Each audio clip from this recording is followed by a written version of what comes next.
Hello guys, gals, welcome to Canadian Immigration Channel. Now this time I would like to talk about interview. What is an interview with immigration authorities during your immigration process? So how to look at it in very generic and basic terms.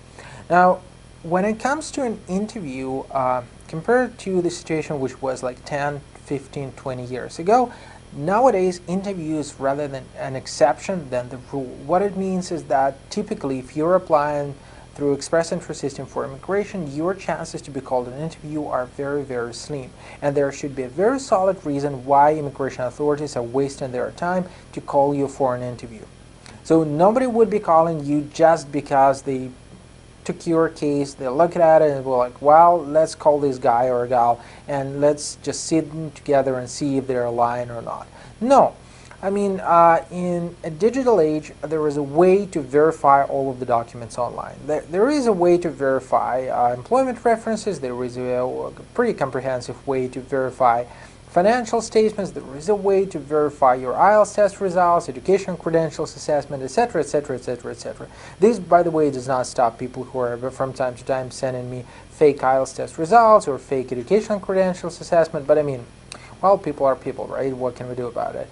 At the end of the day, as I said, 99% of the information could be checked, could be verified online, and officers usually do not have a good reason to call you for an interview.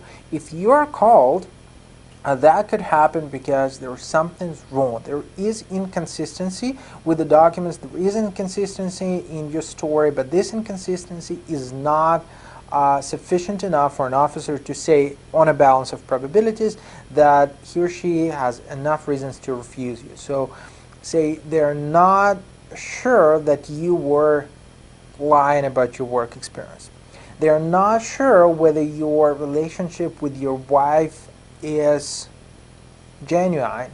They're not sure because say you got married a day before applying for express entry system and it just doesn't come up straightforward to officers that it's a genuine relationship, right? It just doesn't come up straight away.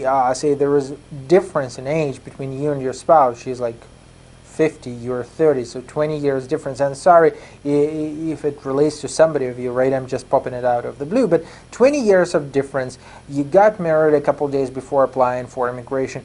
It does sound that actually this is a marriage of convenience where somebody is paying someone or compensated in a way to somebody for actually immigrating to Canada. That could be a solid reason for calling a person for an interview. In such circumstances, if you're called for an interview, if you're not sure why, or you actually know why, but you're not sure how to prepare, I would strongly suggest a very straightforward course of action. First and foremost, you would have to request case notes from immigration authorities. You should see in writing what is going on, why they're calling you for an interview, because it would give you a sharp tool to prepare yourself well in advance to the questions. You could anticipate what would happen during an interview, which documents to prepare. Second thing, if you need assistance, drop us a line. Well, in fact, you could drop us a line before, so we will help you with the case notes, but if you need assistance discussing this matter, if you need assistance with the sample questions to help you out to discuss what will happen during the interview, we will be here to help you out as well. So you could always drop us a line and we will set up a separate time where we could sit and discuss it one by one. And last but not least, situation where in most of the cases you are called for an interview is spousal sponsorship. That's another story. It has nothing to do with express entry system, but if you're sponsoring your spouse, there is a high chance that you would be called for an interview because there is solid reason to make sure that the relationship is genuine. But we had a separate video on the matter where we gave sample questions which could arise during the spousal interview, and if you want, you could either find it in a search or you could always send us an email. We will be able to share a link with you. Stay, of course, tuned with us and, of course, subscribe for the channel. Thank you.